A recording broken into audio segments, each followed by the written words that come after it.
buenos días, comenzamos esta tertulia política. Hoy es miércoles 12 de julio y vamos a debatir con Vox. Damos la bienvenida a todas las personas que nos siguen, que nos escuchan, que nos ven en directo y en redes sociales y por supuesto al invitado que tenemos hoy sentado en la mesa de esta casa, Pedro Fernández. Muy buenos días. Hola, buenos días. Él es candidato a las elecciones generales por Vox, por Zaragoza, y vamos a debatir con él pues acerca del próximo 23 de julio. Y lo primero que le vamos a preguntar, señor Fernández, ¿cuál es el objetivo principal? ¿Revalidar el escaño que ya tenían, mejorar resultados? ¿Cómo va Vox a estas elecciones? Siempre buscamos objetivos de mejorar resultados previos.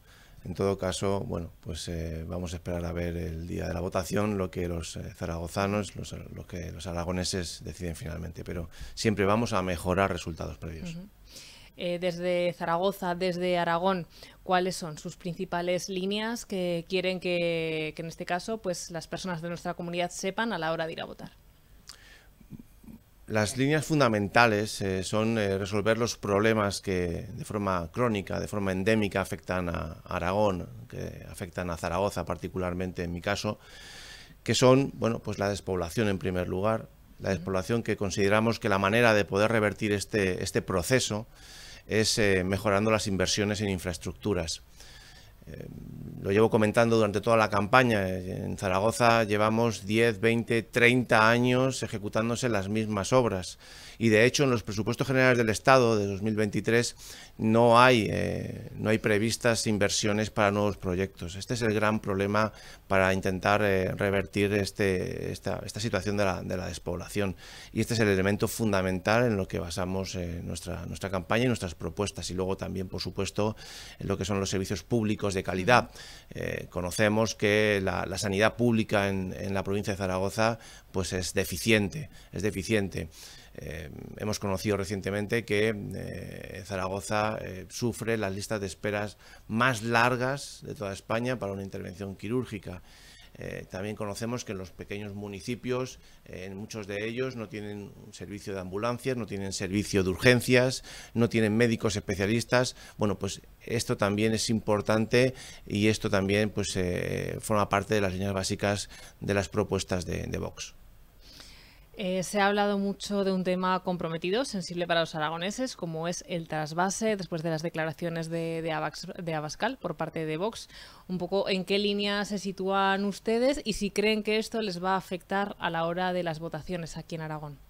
La línea que siempre hemos marcado con respecto a lo que es la interconexión de cuencas ha sido siempre la misma. Es decir, nosotros planteamos que debe haber un plan hidrológico nacional que se base en la interconexión de cuencas. ¿Esto qué significa? Pues significa fundamentalmente que la cuenca cedente tiene que primero afrontar sus necesidades, las necesidades de su territorio, que luego después aquellas cuencas o aquellos territorios que necesiten agua deben justificar sus necesidades y en todo caso, se debe respetar la sostenibilidad del caudal de unas cuencas y otras. Esa es la manera de conseguir hacer efectivo el principio de solidaridad entre todos los territorios y también un principio de corresponsabilidad entre todos los territorios. La interconexión de cuencas no es que solamente un río cede agua al resto de ríos o al resto de territorios de España. No. Aquí la interconexión de cuencas son de cuencas, de unas a otras, de las que son deficitarias y que necesitan el agua para que lo reciban, y de las que son excedentarias y que pueden ceder el agua. Esa es la clave. Los aragoneses están afectados por este tema. Ha habido muchos debates acerca del trasvase y, como le decía, de las declaraciones de Abascal. Entonces, yo le pregunto, ¿esto cree que a ustedes les va, por parte de Aragón, Zaragoza, les va a afectar a la hora de las votaciones? Desde el año 2019, en el año 2019 también planteábamos esta línea en cuanto al tema de la interconexión de cuencas.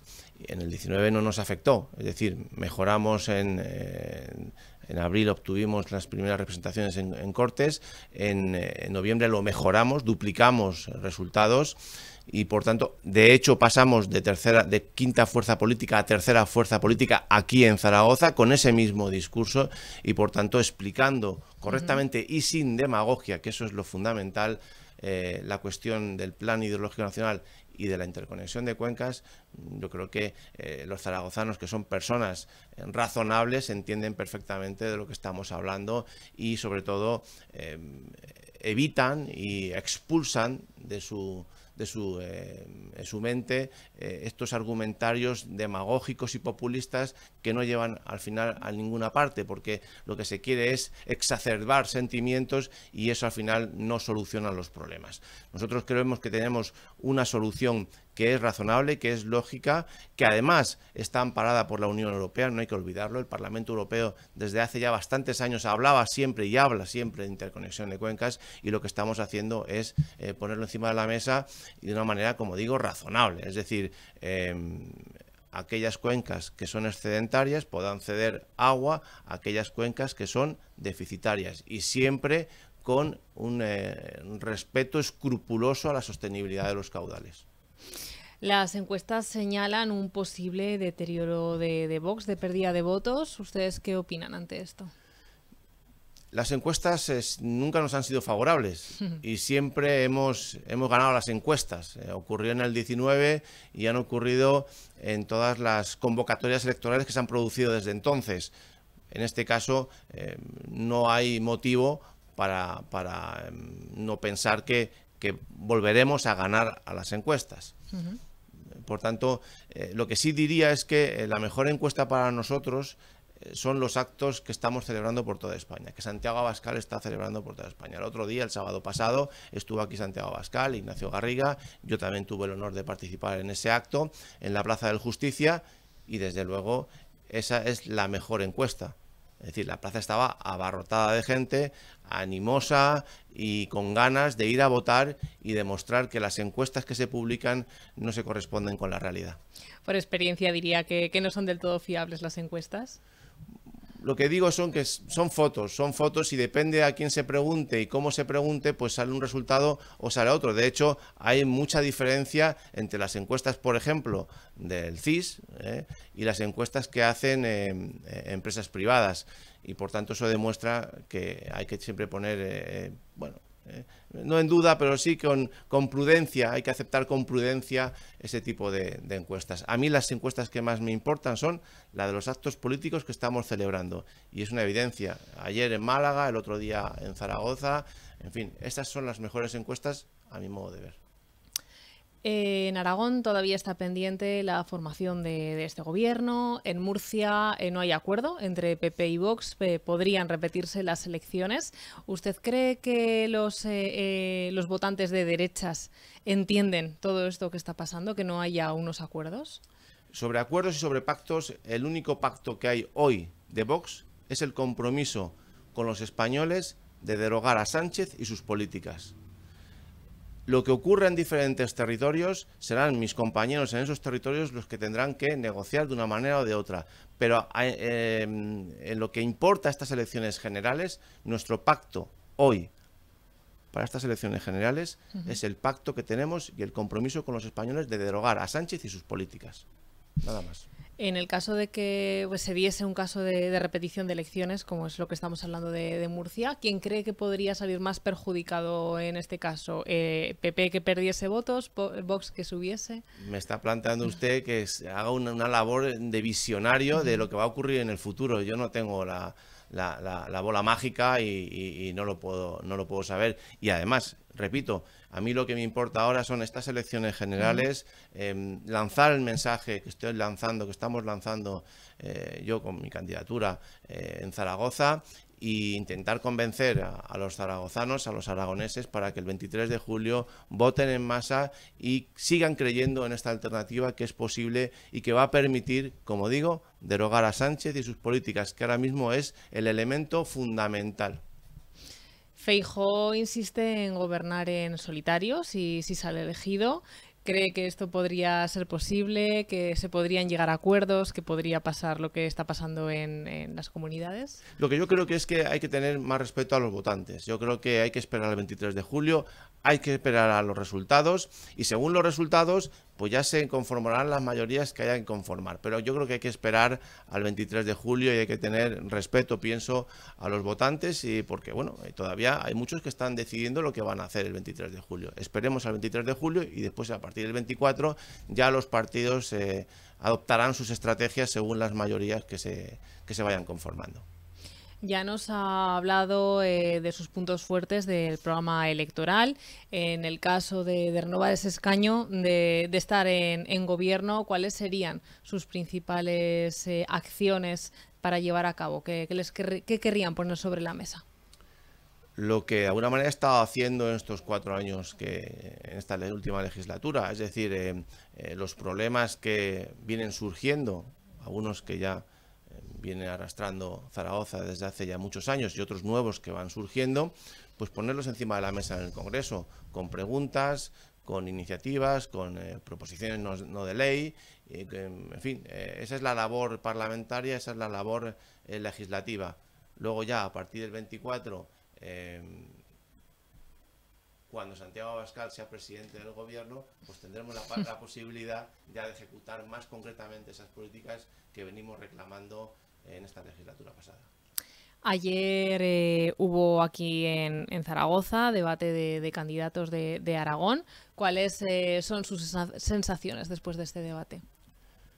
Pues las sensaciones es que me quedé muy satisfecho con lo que ocurrió ayer en el debate, porque quedaron sobre la mesa claramente reflejadas dos tipos de política: la política vieja, la política de izquierda, y la política nueva, que es la alternativa que bueno, quiere plantear y que plantea Vox. Yo quedé muy satisfecho porque además es que llama la atención, sobre todo llamó la atención ayer, que un partido como Sumar y como el PSOE, que hablaba de problemas de Aragón y problemas de Zaragoza, resulta que ellos, que han gobernado 4 años, pues parece ser que pues no han debido de resolver nada, porque decían que prácticamente esto estaba como ellos lo cogieron hace 4 años, lo cual llama la atención que la izquierda, que ha gobernado aplicando el rodillo en el Congreso, que ha hecho prácticamente lo que han querido, resulta que ahora, en esta campaña, plantean una serie de problemas que afectan a Zaragoza y a Aragón desde hace X años. Mira, ustedes tenían la posibilidad de haber resuelto todos estos problemas en 4 años, o buena parte de estos problemas. Antes lo he comentado, presupuestos generales del Estado para el 2023. No hay inversiones para nuevos proyectos en Zaragoza. Por tanto, queda reflejado, como digo, la política vieja, la de izquierdas, que no resuelve problemas, y la política nueva, que es la que proponemos nosotros, que es la alternativa para solucionar los problemas. La semana pasada hubo una fuerte tormenta aquí en Zaragoza. Se ha pedido la declaración de zona catastrófica. Por el momento el gobierno de España no lo ha declarado así. No sé qué opinan ustedes. Llama la atención, siendo la candidata, además ministra del Gobierno de España, ya podía ayudar un poquito a que efectivamente esa declaración se produjera, para que buena parte de las pérdidas económicas que se han producido puedan compensarse. ¿Qué voy a opinar? Bueno, pues que este gobierno está a otras cosas. Ayer mismo conocimos cómo en el Consejo de Ministros estaban más pendientes de retirar homenajes y medallas a personas del régimen de Franco, en vez de hacer lo que usted dice, es decir, declarar la zona catastrófica para que se puedan habilitar fondos que compensen los daños causados. Es un ejemplo muy bueno entre la política de izquierda, la política vieja y la política nueva. Unos están pensando en el pasado, otros estamos pensando en resolver los problemas del presente y del futuro. Ya sé que me ha dicho que usted está ahora a las elecciones generales, pero tengo que preguntarle por Gobierno de Aragón. De momento las negociaciones están paralizadas. ¿A qué se debe? ¿Usted por dónde cree que va a salir todo esto? Esto lo lleva a mi compañero Alejandro Nolasco, que lo está llevando además muy bien la negociación o las conversaciones, y por tanto, por respeto a él, prefiero que sea él el que en fin, informe sobre el estado en que se va produciendo esta negociación. Yo lo único que digo es que el pacto que tenemos hoy es con los españoles, que es derogar a Sánchez y sus políticas. ¿Cree que el convocar elecciones en verano va a provocar que haya menos votantes? ¿Cómo ve esto? es cierto que son fechas complicadas, son fechas complicadas. Es verdad, lo conocemos, que el voto por correo, las peticiones de voto por correo se han disparado. Yo espero que a pesar del cansancio de los españoles por tanta convocatoria electoral continuada y tan seguida, pues no les desanime y que vayan a votar el 23 de julio. Yo creo que es muy importante porque nos estamos jugando muchísimo en estas elecciones. Nos estamos jugando el continuismo de políticas que nos están llevando al precipicio o realmente que se haga efectiva una alternancia de gobierno que pueda revertir todo este proceso. Además está habiendo quejas porque el voto por correo en muchas ocasiones está tardando en llegar, incluso la convocación de personas a mesas. ¿Qué puede estar pasando aquí? Yo no quiero pensar mal, es decir, habrá que esperar a que se produzca la votación, las votaciones y que veamos si realmente surgen problemas. En España todo el proceso electoral, tanto de voto por correo como el presencial, son procesos habitualmente y normalmente limpios y transparentes y por tanto yo no lo voy a poner en duda ahora. En todo caso, si surgen problemas con el voto por correo y los conocemos a posteriori, pues entonces habrá que pedir y exigir responsabilidades a aquellos que se hayan podido beneficiar por esos problemas a la hora de ejercer el voto por correo. El debate del pasado lunes entre Sánchez y Feijóo hubo una serie de reproches. Vox estuvo todo el debate presente por palabra de Sánchez. Un poco, ¿qué opinan ustedes de esto? Bueno, significa que somos importantes en la política española, que somos relevantes y que lo vamos a ser en el futuro más próximo, lo vamos a hacer mucho más, ¿no? Entonces, bueno, pues estamos satisfechos de que realmente se hable de nosotros porque significa que preocupamos a determinados partidos que hasta ahora siempre han gobernado con cierta tranquilidad, buscando acuerdos con pequeños partidos que quieren destruir España normalmente, y que una fuerza como Vox, que esté en el centro, en el foco de ese debate, pues es muy importante. Hubo un momento incluso que Sánchez le dijo a Feijóo que el PP era Vox. Incluso en ese momento, ¿no? Ahí yo tengo que rectificar. El PP no es Vox, ni Vox es el PP. Somos dos partidos distintos, que tenemos diferencias sobre muchas cuestiones, pero que de alguna manera, si hipotéticamente se pueden producir acuerdos, serían entre Partido Popular y Vox. Pero eso no significa que seamos lo mismo, ni mucho menos. Somos partidos bastante diferentes. Feijóo también hacía referencia, achacaba a Sánchez esa unión que tenía con Bildu. Hace ahora mismo, bueno, es aniversario del atentado del Hotel Corona. También se hizo referencia a ETA en este debate. ¿Cómo creen ustedes que se sienten las víctimas del terrorismo al ver que hay un gobierno que está unido con Bildu? Pues se tiene que sentir muy tristes, incluso muy enfadadas, ¿no? Porque estas personas que han dado su vida por España, que ahora sus familiares vean cómo se les está pisando su memoria con estos acuerdos del gobierno, del PSOE particularmente, y de Podemos, ahora sumar con Bildu y Esquerra, porque también forma parte de toda esta estructura de querer de alguna manera bueno, buscar la independencia de una parte del territorio a través de la violencia, porque no olvidemos que Esquerra Republicana de Cataluña siempre ha estado vinculada con sus CDR, que eran sus brazo armado en Cataluña, anteriormente Terra Lliure. Es decir, al final utilizan la violencia para conseguir objetivos políticos y por tanto las víctimas pues se tienen que sentir muy mal. Y de hecho nosotros que siempre nos hemos erigido en defensores de las víctimas, pues bueno, somos la voz que de alguna manera queremos siempre estar ahí recordando que a las víctimas hay que respetarlas y que a los delincuentes o a los terroristas y a los colaboradores con los terroristas hay que perseguirles. Sánchez también decía de forma literal que la economía en España iba como una moto. ¿Ustedes qué piensan? ¿Que la economía va bien o va mal?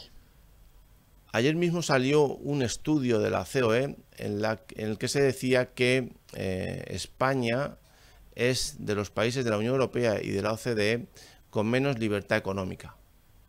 Yo creo que eso refleja perfectamente de lo que estamos hablando. Hay otro informe de Eurostat de hace unos días en el que se certifica que el gobierno de España ha ocultado 1 millón de parados en sus estadísticas. Por otra parte, los ciudadanos lo ven todos los días, todos los meses, cuando les llega la factura de electricidad, la factura del gas. Por tanto, es un insulto a los españoles que el presidente del gobierno diga que la economía va como un tiro, como un cañón, o que va perfectamente, porque no es cierto. Todo el mundo en su día a día lo ve y bueno, pues también vimos en el debate a un presidente del gobierno que ya no puede aguantar ni siquiera sus propias mentiras. Estaba completamente irritado, descolocado y bueno, ya nadie le cree, y nadie le cree porque nadie le puede creer. Puede uno intentar mentir una vez y a lo mejor cuela, pero cuando constantemente está mintiendo como el presidente del gobierno, llega un momento en que nadie le puede creer. ¿Cuáles son sus propuestas a nivel económico? A nivel económico, hace poco presentamos un programa económico muy ambicioso que partía de una rebaja radical, que llamamos nosotros radical de impuestos. Le pondré un ejemplo. En el IRPF, actualmente una persona que tiene unos ingresos de hasta 70.000 euros tiene que tributar a un 45%. Nosotros lo que decimos es que en el mismo supuesto se tribute al 15%. ¿Por qué? Porque esa diferencia entre el 15% y el 45% es dinero disponible para el ciudadano. ¿De acuerdo? Y al estar disponible para el ciudadano, este decide libremente, que esta es la clave, libremente si ese dinero lo dedica a ahorrar, que bien está, porque eso significa fortalecer su propia economía y significa fortalecer también, por extensión, la economía del país, o dedicarlo a gastar, que lo que hace es introducirlo en el ciclo económico, en la actividad económica, con lo cual también está bien, porque de alguna manera anima a la economía. Bueno, pues este es uno de los elementos fundamentales. Otro elemento fundamental, evidentemente, si se bajan los impuestos, hay que también equilibrar los gastos. ¿Cómo se equilibran los gastos? Racionalizando el gasto público, gasto innecesario, gasto que llamamos político. Bueno, pues esa es también la vía. Agencias, organismos que realizan labores duplicadas. Bueno, pues hay que meter la tijera en este tipo de gasto innecesario que nosotros consideramos. Esta es la propuesta general y luego además, pues de cara a lo que es mejorar los datos de empleo, reducir las cargas sociales de las empresas. Es decir, cuanto menos cargas sociales tengan las empresas, más dinero disponible tendrá la empresa para contratar a más personas o mejorar las condiciones que ya tiene empleadas. Pues ese es el camino para que de alguna manera la actividad económica mejore y que de alguna manera se consiga más riqueza y más prosperidad para los españoles, que es de lo que se trata. Se ha hablado mucho de las declaraciones de la presidenta de las Cortes de Aragón. En el debate del otro día también salió a la palestra y se habló mucho de la ley del solo sí es sí. ¿Ustedes qué opinan? ¿Cómo ha funcionado esta ley?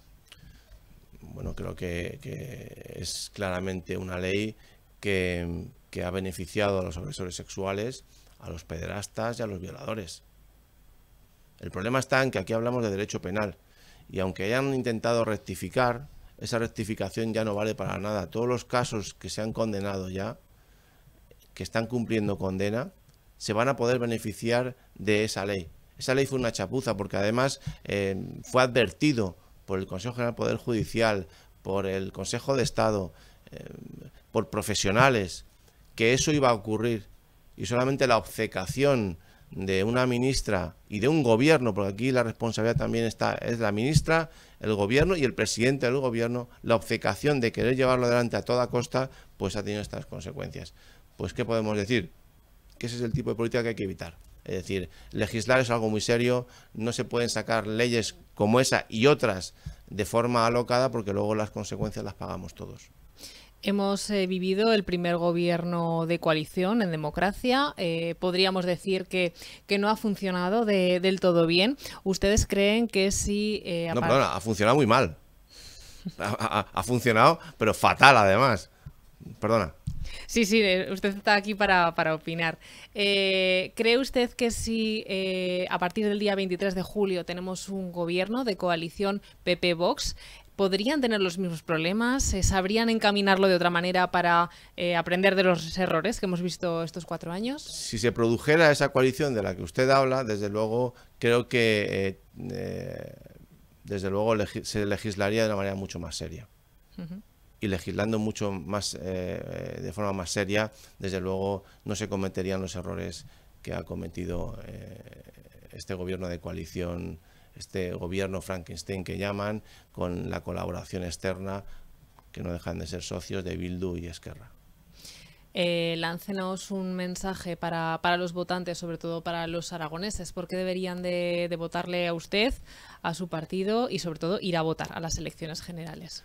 Pues el mensaje que yo lanzaría es que el 23 de julio nos jugamos mucho, que nos jugamos cosas, cuestiones que les importa a los ciudadanos, a los aragoneses, a los zaragozanos, y solamente por eso les animo a que el 23 de julio vayan a votar en masa, presencialmente o por correo, pero que voten en masa, porque nos estamos jugando mucho.